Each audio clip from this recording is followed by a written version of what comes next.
Okay, so tonight, disaster strikes at garage time.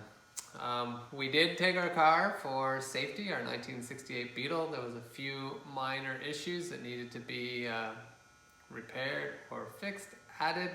One of them being sun visors. So we've ordered and installed our sun visors. Took the Beetle out for one last trip before we were taking it back to the garage.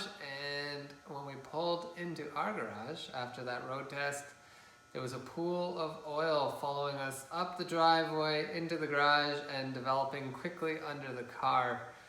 So quickly went to the back, took a look, and discovered oil pooling out from underneath our fan housing.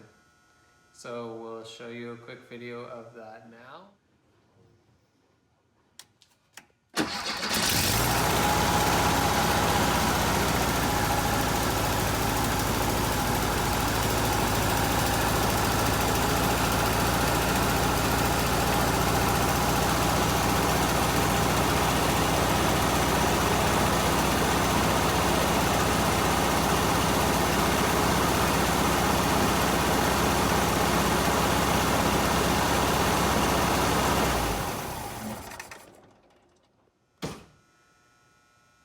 Okay, so as you can see, it's really pooling out.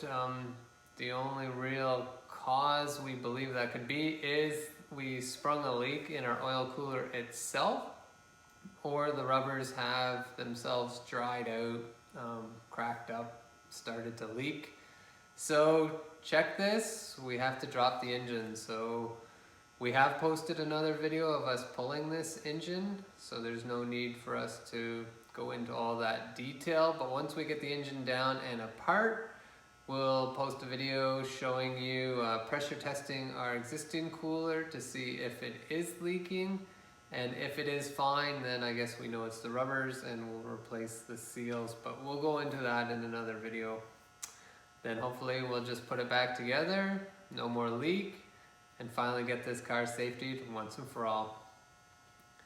Thank you for watching. Don't forget to subscribe, and hopefully we see you out there in this car one day.